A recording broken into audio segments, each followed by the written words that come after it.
안녕하세요. 오늘부터 환경보건학 강의를 맡은 신영조입니다. 자, 환경보건학은 환경공학하고 조금 많이 중첩되기는 하는데요. 일단 환경과 보건이라는 개념을 다루고 있습니다. 환경이라는 건 뭐죠? 우리를 둘러싸고 있는 모든 것. 을 바로 환경이라고 하는데, 일반적으로 지금 우리가 환경보건학에서 특히나 강조하고 있는 부분은 인간을 둘러싸고 있는 환경, 인간 환경을 얘기를 하고 있죠. 환경에 대한 분류는 우리 교재에도 나와 있습니다만 자연 환경과 사회 환경, 기타 등등으로 나눠집니다. 그래서 환경에 대한 분류하면 자연 환경, 사회 환경 크게 나누시는 게 좋고요. 그럼 인간 환경은 뭐야? 지금 우리가 어떠한 분야에 집중을 하느냐라는 것을 포커스를 맞춰서 설명을 하다 보니까 환경과 환경보건학에서는 건강이라는 개념이 가장 중요하기 때문에 건강은 누구? 바로 인간에 대한 개념이죠. 그래서 인간에 대한 인간 환경 중심으로 내용이 살펴진다라는 것이고, 환경에 대한 기본적인 분류가 들어간다라고 하면 기본적으로는 자연 환경과 바로 사회 환경으로 볼 수 있습니다. 그래서 환경,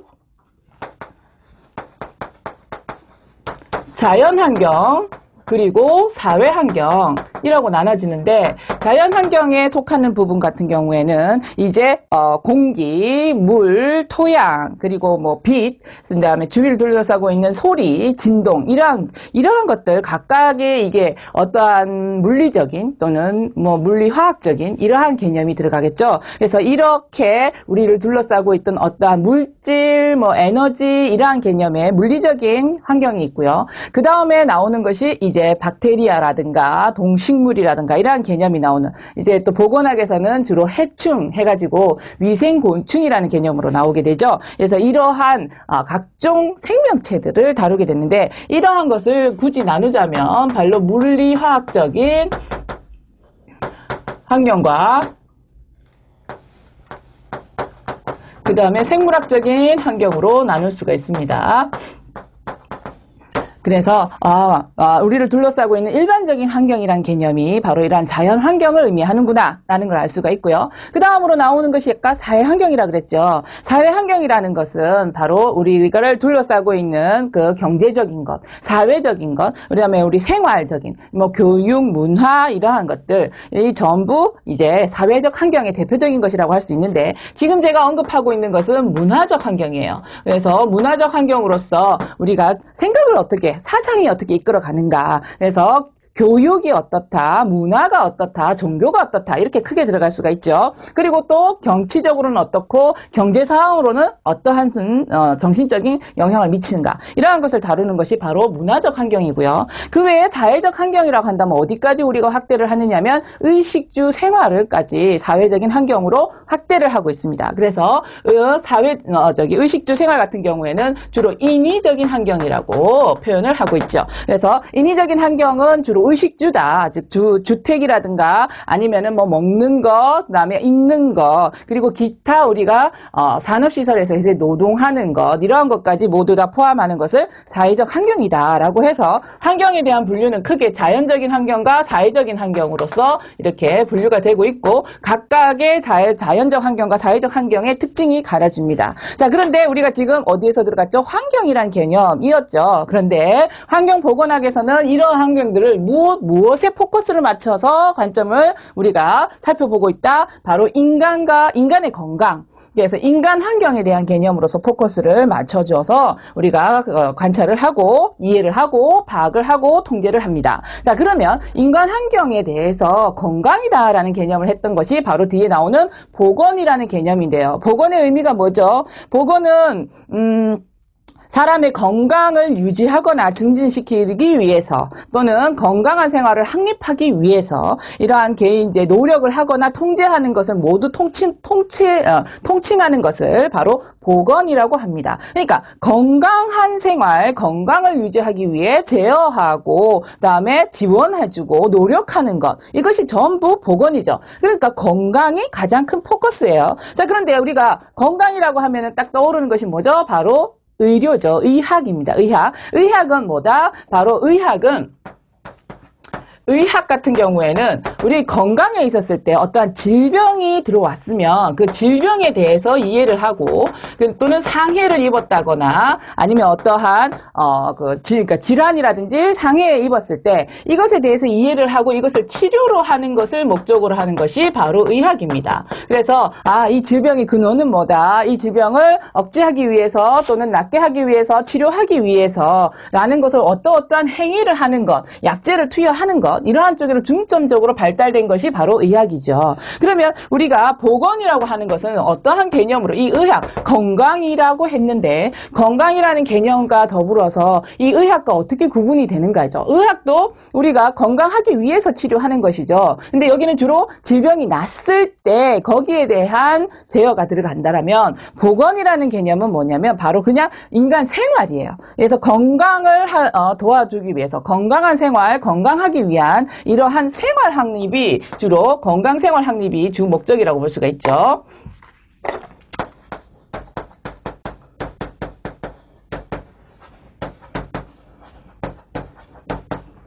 그래서 여기에서는 단순히 질병에만 좀 이제 집중적으로 들어간다면 우리가 보건이라 그러면은 앞서 있었던 환경이라는 개념이 다 아우러지는구나. 우리가 어떻게 먹고 어떻게 생활하고 어떻게 자고 그리고 어떠한 스트레스를 받고 어떠한 생활권을 누리고 있으며 그리고 어떠한 공기에 노출되고 어떠한 물을 노출되어서 생활하고 있는지 모든 것이 다 건강과 직결된다. 그렇기 때문에 이러한 건강이라는 가장 기본적인 지금 요 환경에 대한 정의, 의학에 대한 정의, 보건에 대한 정의가 들어갔는데 이러한 것들의 각각의 개별적인 특징들을 모아서 어디에 포커스를 맞춰서 정리를 한다? 바로 건강이라는 개념에서 이제 포커스를 맞춰서 정리가 되는 것이 바로 이 환경보건학입니다. 그래서 환경보건학, 환경위생학 이러한 개념으로도 많이 들어가게 되는데 환경보건이라고 한다면 이제 정의가 되어 있죠. 그래서 환경보건이라는 건 바로 인간 주위에서 인간의 건강과 복지에 영향을 주는 각종 생명이나 물질, 힘, 상태 이러한 각각 취급하는 공중보건의 분야다. 한 분야다. 그래서 보건이라는 큰 분야 중에서 그 중에서도 특히나 이러한 건강에 영향을 주는 환경적인 요인에 대해서 주로 이제 통제하거나 제어나 통제나 같은 말인가요? 그러한 모든 요소들을 이해하고 통제하는 것에 대해서 들어가는 학문이 바로 이 환경보건학이다라고 되어 있습니다. 자, 그러면 우리가 건강이라는 개념을 우리가 중점적으로 다룬다라고 했으니까 살짝 건강이라는 개념과 겹쳐있는 부분은 위생이라는 개념, 특히나 또 WHO에서는 환경보건에 대한 정의 또는 환경위생에 대한 정의라고 정의되어 있어요. 아주 한 10년 이전에 기출문제였었죠. 그래서 WHO에서 환경위생을 어떻게 정의하고 있다라고 나왔던 것이 바로 교재에 나와 있습니다. 그래서 환경위생은요, 인간의 신체 발육, 건강, 생존을 위해한 영향을 미치거나 미칠 가능성이 있는 인간의 물리적 생활 환경에 있어서의 모든 요소를 통제하는 것이다. 즉, 가장 중점되는 것은 건강이지만 어쨌든 인간에 대해서 신체 발육, 건강, 생존이에요. 그래서 이러한 세 가지 신체 발육과 건강, 생존에 대해서 어떠한 영향, 악영향을 미칠 수 있는 것 또는 미칠 가능성이 있는 것을 모두 다 통제하는 것이 바로 환경위생이다라고 표현되어 있어요. 그럼 자, 위생이라는 개념이 왜 보건이랑 접촉될까? 자, 위생이라는 의미가 나와 있죠. 위생이라는 의미는 건강의 보전, 증진을 도모하고 질병의 예방, 치유를 힘쓰는 일이다라고 우리 교재에 나와 있어요. 자, 그래서 건강이란 기본 포커스라는 것이 이게 이 위생이라는 개념과 같이 들어가게 되죠. 그래서 일단 구체적인 위생에 대한 종류를 나눠지게 되면 개인위생, 공중위생, 식품위생, 그리고 또 환경위생, 산업위생, 그리고 정신위생 이런 식으로 또 구분이 될 수 있습니다. 그래서 여기 또 농촌위생이라는 것이 나오죠. 어디에 또 중점적으로 우리가 관리를 하느냐에 따라서 위생이라는 개념이 달라지는데 특히나 개인위생과 공중위생 같은 경우에는 대상에 따라서 달라지는데 개인위생은 개개인이 깨끗하기 위한 것이고 개개인을 최우선으로 고려하는 것이지만 공중위생은 전체가 하는 것이죠. 그래서 사회 사회의 전반적인 모든 사회의 일반 건강을 위해서 하다 보니까 약간의 좀 상충되는 개념도 있게 됩니다. 그래서 이러한 위생이라는 개념으로서 우리가 보건이라는 개념 같이 이해를 하시면 되겠습니다. 그래서 위생 밑에 또 나와 있죠. 질병을 예방하는 것, 건강하기 위해서는 질병을 예방하는 것이고 이러한 질병을 예방하기 위해서 하는 모든 것이 뭐다? 바로 우리 환경에 대한 것, 자연 환경, 사회적 환경에 대해서 통찰하고 제어하는 것이다 라고 보시면 되겠습니다. 자, 그래서 환경보건이라는 개념, 우리가 앞으로 어떠한 개념을 다루겠구나 라는 것을 알 수가 있는 것이죠. 그래서 환경의 보건에 대한 것이 나왔는데 아까 목표가 뭐 건강이다 라고 표현했는데 환경보건의 목표 같은 경우에는 이제 변천사가 쭉 있게 됩니다만 결론적으로는 예전에는 우리가 알는 것이 좀 좁았죠. 그래서 물의 성분도 몰랐고 공기의 성분도 몰랐어요. 그래서 우리가 질병이 왜 일어나는지도 몰랐기 때문에 단순히 뭐 물을 먹었더니 배탈이 났다. 아니면 그냥 뭐 어쨌든 그 동네에서는 갑자기 막 전염병이 돌았다. 그 공기가 나쁜 것이야. 이런 식으로 해서 단순하게 그 질병에 대한 것을 개념을 잘 몰랐기 때문에 왜 일어나는지 몰랐기 때문에 단순하게 질병 예방이라고 하면 뭐 이제 우리가 취급할 수 있는 배설물이나 쓰레기 이러한 것들만 좀 국한이 되었었다면 지금 점차 과학이 발전돼서 이 병은 무엇 때문에 일어나는 것이고 뭐 박테리아가 문제고 그걸 어떻게 약을 썼더니 또 항생제, 내항생성이 있는 또 슈퍼박테리아가 발생하고 이런 식이 아주 복잡해지죠. 그러니까 너무 많이 알아도 좀 많이 복잡해지죠. 그 많이 안다는 건 또 정신적인 스트레스로서 또 영향을 미치게 되는 거죠. 그래서 아주 이렇게 그러니까 사회가 발전하면서 많이 알면 알수록 또 그 많이 알면 알수록 우리가 그 원인을 명확해서 제어도 더 잘 되지만 또 그만큼의 또 부작용도 발생해서 보다 더 복잡해진다. 점차 사회는 복잡해지고 다양해진다. 그래서 이것을 우리 사회 환경 보건이라는 개념도 훨씬 더 좀 복잡해지면서 다양한 분야를 포괄적으로 추구하는 그래서 어디까지 나갑니까? 복지라는 분야까지 나갑니다. 그래서 복지라는 방향으로 추구되고 있습니다. 적당한 선에서 우리가 시험 범위 안에 끊어야 되겠죠. 그래서 이러한 각종 인간 건강과 관련된 부분을 종합적으로 다루어 나간다라고 보시면 되겠어요. 자, 그러면 환경보건의 범위는 어디까지 포함이 되는가? 이것도 마찬가지로, WHO가 뭔지는 아시죠? 세계보건기구입니다. 그래서 WHO에서 환경보건대책 전문위원회가 있는데요. 환경보건대책 전문위원회에서 보고서를 썼어요. 1970년도에. 그때 우리가 환경보건은 어디를 포함한다 하면서 쭉 열거한 것이 있는데, 그게 바로 밑에 나와 있는 1번에서부터 17번까지의 내용들이죠. 뭐 고형 폐기물의 처리라든가 급수라든가 그다음에 뭐 그 가정 하수, 오수 이러한 수질 배수 처리라든가 수질 오염, 그다음에 산업 위생, 그리고 소음 방지, 주택 공공 생활에 대한 공중 위생, 그리고 도시나 농촌 이거는 사회 발전과 관계된 것이죠. 그다음에 수송에 대한 환경 보전, 그리고 사고, 그리고 방사선 방호, 우리 방사선 방지라고 되어 있습니다. 방호라고 표현하는 거죠. 그리고 대기오염 방지, 그리고 식품위생, 그리고 각종 폐기물에 대한 토양오염, 그리고 위해곤충에서 이제 위생곤충이라고 표현하죠. 그리고 이제 각종 대책에 대한 환경 정책, 그리고 감염병에 대한 재해, 그리고 각종 사회 활동에 의한 레크레이션이라든지 이러한 그것에 대한 환경, 그 활동으로 인한 것에 대한 환경 파괴를 방지하고 그로 인한 건강의 위해성을 제어하는 것. 이게 바로 또 환경 보전이라는 개념이 되는 환경 보건이라는 개념이 들어가겠죠. 그래서 환경 보건이라는 개념이 이렇게 쭉 나와 있습니다. 그래서 우리 교재에서는 이 17가지를 각각으로 다 나눈 것이 아니라 크게 묶었죠. 어떻게 묶었습니까? 이제 대기오염 방지라든가 그다음에 이제 각종 이러한 대기와 공기와 관련된 것을 공기기후라나 공기기후와 그에 관련되어 있는 물리적인 것들 환경, 그리고 대기오염 현상 요것을 묶었고요. 그 다음에 이제 뭐 급수, 그 다음에 뭐 하수, 오수에 대한 수질 이러한 것은 물과 위생해서 수질 오염으로서 다루고 있고요. 그 다음에 이제 고용물 폐기 처리라든지 이 다음에 각종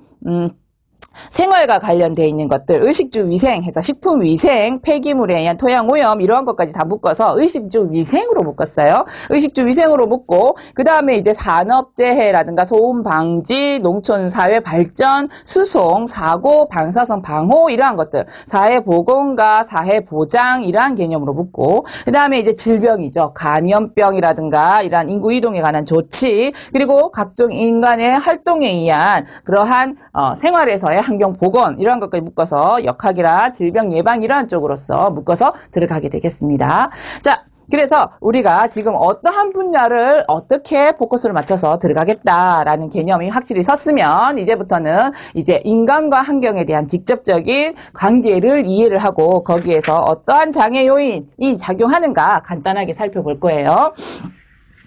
자, 인간과 환경은 우리 교재에서 그림처럼 나와 있습니다만 어떻게 상호작용을 하고 있다. 그래서 환경이라는 것과 그 다음에 인간이라는 것이 있는데 인간에 있었을 때 우리가 보면 이걸 뭐라고 사람 생태계라고 적어놨죠. 그래서 사람 생태계, 사람에 있어서 적용할 수 있는 모든 것이 있습니다. 그리고 이제 사람이 이제 각종 행위하는 것도 있고요. 그래서 이 환경이라고 하면 각종 매체인데 환경 매체 같은 경우에는 주로 뭐 대기, 그 다음에 뭐 물, 그 다음에 또 뭐 있지?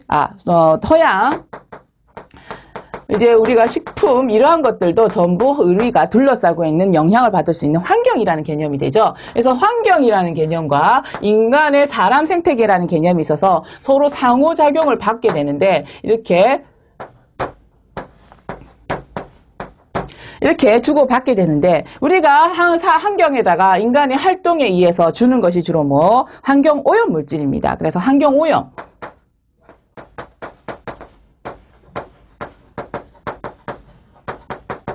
환경오염 물질이 들어가게 되고요.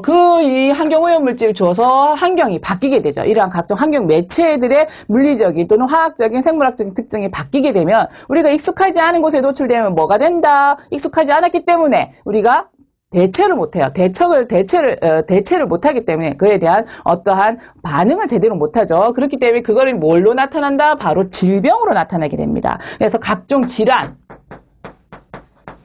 질병이라는 개념으로서 우리한테 다시 영향력으로 돌아오게 되죠. 그래서 각종 질환이라는 영향력으로서 돌아오는데 이게 또 어떤 상태? 그러니까 건강에 대한 영향, 질병까지 가지 않더라도 우리가 이제 아주 건강하고 편안한 생활을 영위하지 못하는 상태, 건강에 영향을 받은 상태가 되는 것이고 비단 사람일 뿐만 아니라 우리 주위를 둘러싸고 있는 환경에 있었을 때 생태에 있었을 때도 독성이 영향을 미치는 거죠. 그래서 이렇게 영향을 미치게 됩니다. 그리고 뭐 여기 환경에서도 거기에 대한 피드백 들어오게 되는데 주로 우리가 환경오염 물질을 주게 되면 그 다음에 영향을 받는 것은 각종 질환이라는 형태로서 돌아오게 돼 있다라는 것이죠. 그래서 여기에 보게 되면 환경오염 물질이라고 하는데 우리 교재에서는 주로 또 어떻게 나눠졌습니까? 유해가스, 먼지, 폐기물 뭐 이렇게 나눠져 있고요. 그 다음에 환경보건 사이트에 들어가게 되면 주로 우리가 영향을 받는 것을 보게 되면 환경오염 물질이나 그 다음에 화학적인 물질,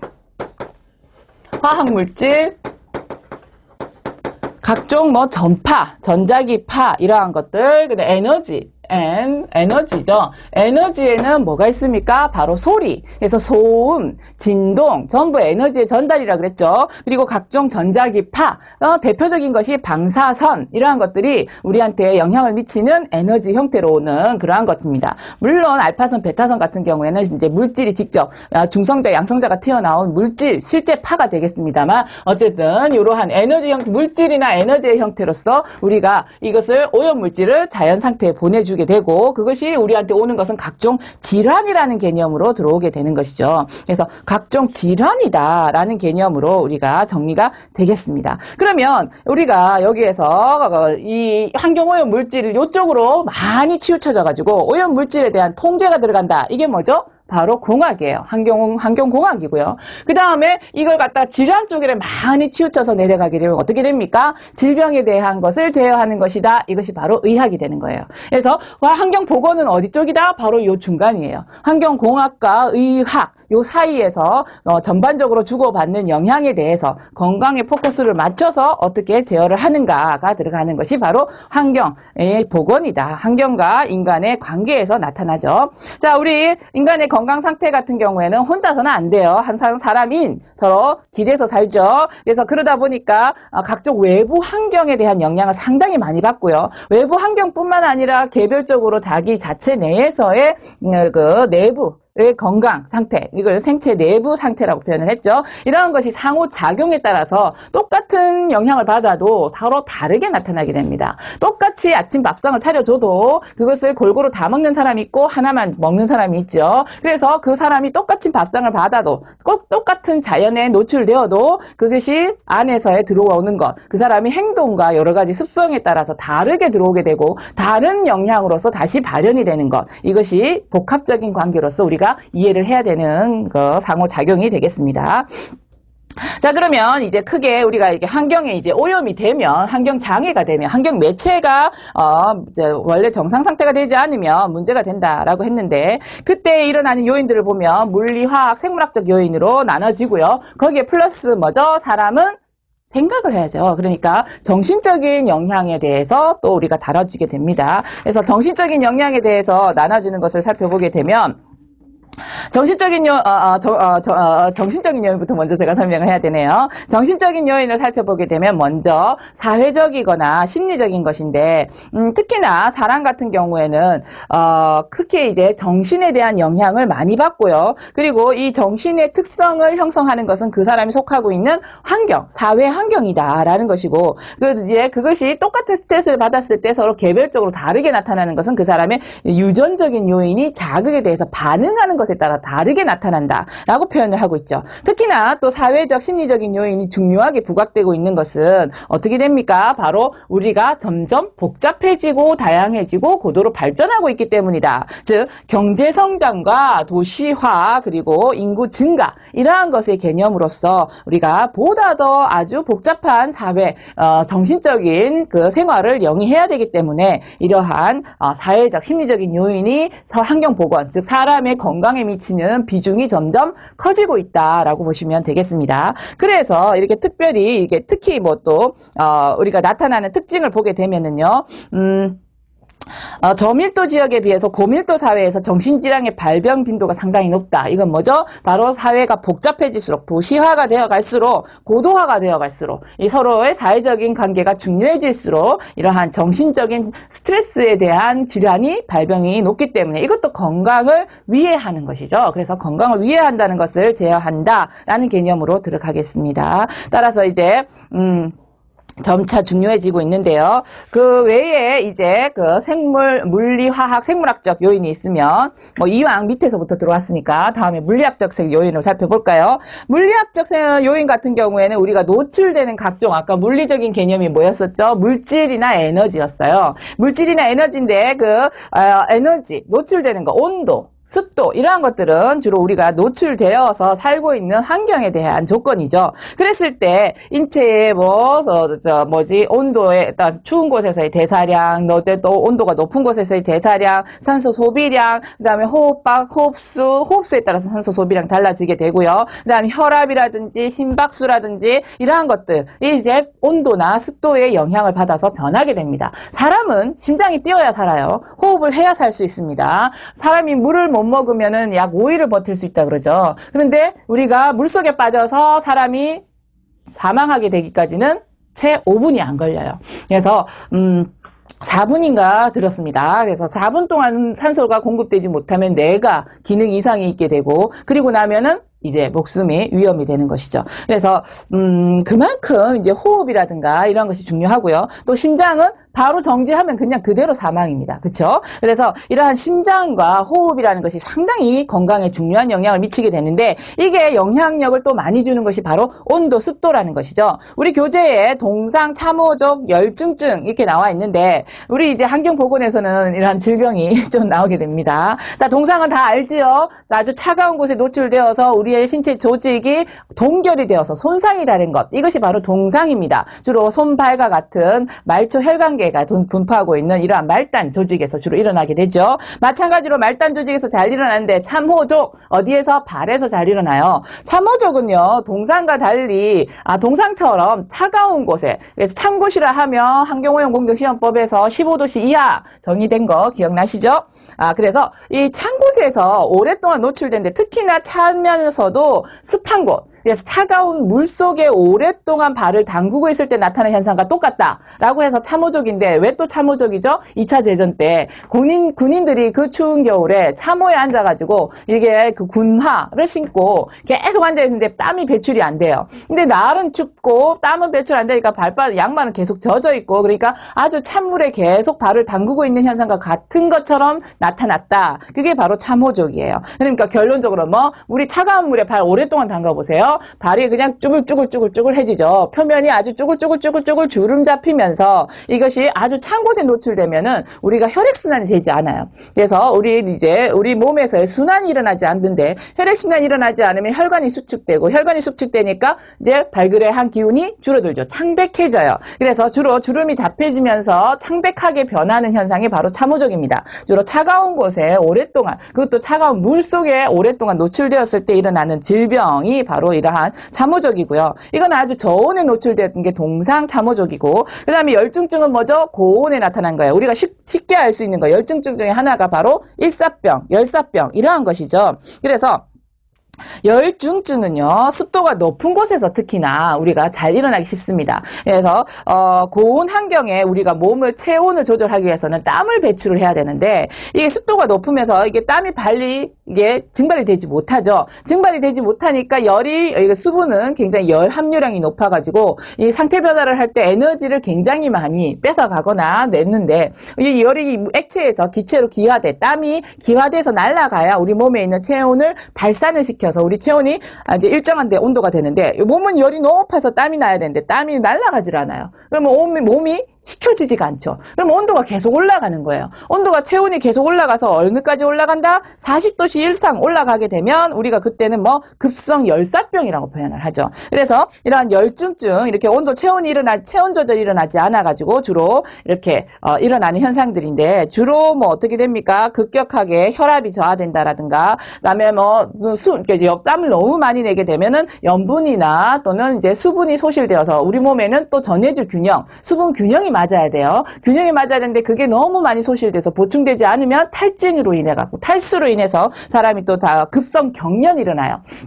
전해질 이상이 일어나면 근육이 아주 미량 무기질이 있어서 활동을 하고 신체 대사를 해야 되는데 부족하게 되면 근육 경련이 일어나죠. 쉽게 운동선수들 너무 과격하게 운동을 해서 땀을 많이 배출되면 주로 쥐가 난다라고 표현하는 게 뭡니까? 바로 마그네슘 결핍으로 인한 근육 경련이에요.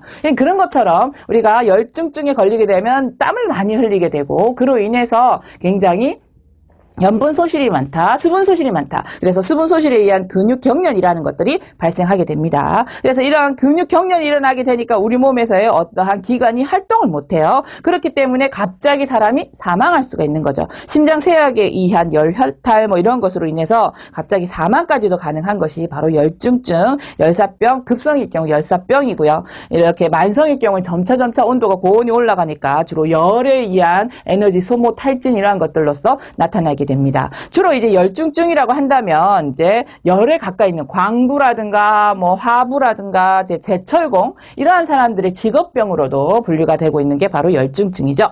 자, 그 다음에 이제 적외선에 많이 노출되면 열이 올라가고요. 자외선에 노출되면 고에너지로서 폐세포 파괴가 일어나죠. 그래서 우리가 자외선에 노출되면은 피부염, 거기에서 피부암까지 발현이 되고, 그 다음에 눈에 농곡이 노출되면은 이제 눈의 각막 손실, 이런 것까지 자외선 차단에 대한 피해로 우리가 알 수 있습니다. 그래서 이렇게 광선에 대한 것들도 우리가 각종 건강에 대한 위해상으로 볼 수 있는데, 또 대표적인 게 나와 있죠. 방사선도 에너지입니다. 에너지인데 고에너지가 들어와요. 알파선, 베타선 같은 경우에 불덩어리고요. 그 다음에 감마선 같은 경우엔 그 에너지 자체죠. 뜨거운 에너지 자체. 그래서 알파선에 노출되면 이것이 몸에 불덩어리가 들어와서 계속 세포 파괴가 일어나서 굉장히 피해가 커지는데, 대신 차단은 쉬워요. 대신에 차단은 어렵지만은 우리가 노출이 된 노출 시간, 이런 노출 정도만 좀 제어를 한다면 피해를 상대적으로 줄일 수 있는 것이 또 감마선. 그런데 이제 방사선에 노출 노출되면 주로 어떠한 질병이 걸리죠?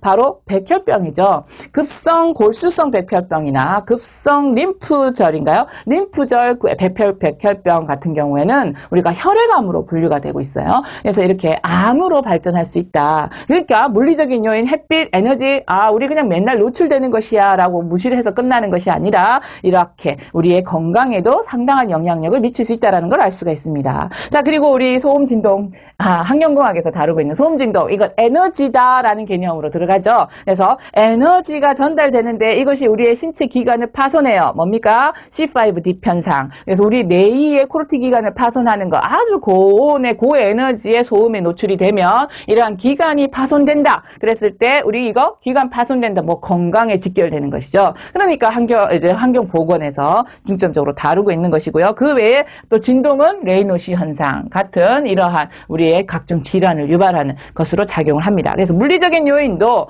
우리에게 건강에 위협을 줄 수 있는 조건이 있구나라는 걸 살펴볼 수 있고요. 화학적인 요인은 우리 너무 잘 알죠. 환경 호르몬 물질이라든지 화학 제품이라든지 이러한 것들이에요. 그래서 거기에 대해서 우리가 또 대표적인 노출되어서 일어났던 이제 사고들이 있죠.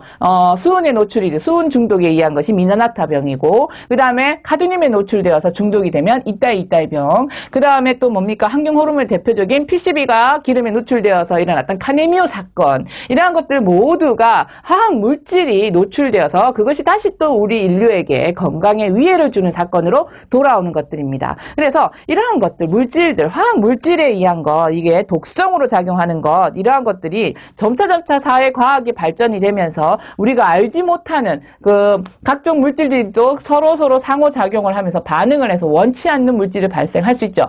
그러니까 또 생각나는 게 있죠. 대표적인 환경 호르몬 물질인 다이옥신 같은 경우에는 우리가 일부러 만들었습니까? 아니죠. 우린 절대 일부러 안 만들었어요. 다이옥신은 연소를 하면서 그 중에서 염소기가 들어가 있는 것과 그다음에 하이드로카본류가 결합이 되면서 우연히 만들어졌어요. 우연히 만들어졌는데 이게 인류에서 존재하는 독성 물질 중에 가장 강한 독성 물질이 이 다이옥신 종류 중에 하나 있다라는 거. 다이옥신 종류가 210종이죠. 총 다이옥신류와 퓨란류인데 210종 중에서 그 중에서 한 17종 정도가 독성이 있어요. 그 중에서 가장 독성이 강한 게 바로 2378TCDD. 이게 우리가 인류가 원하는 우리가 일부러 만들어낸 게 아니라 연소라는 우리의 그 작업 활동을 통해서 우연히 만들어졌는데 가장 독성이 강한 물질이 나왔다라는 거. 그러니까 원치 않는 물질도 우리 인류 작업에 의해서 생성이 될 수 있고 이렇게 다양하기 때문에 우리가 나중에 이것에 대한 해를 입는 것을 종합적으로 판단해서 독성이라는 개념으로도 판단을 하게 되겠습니다.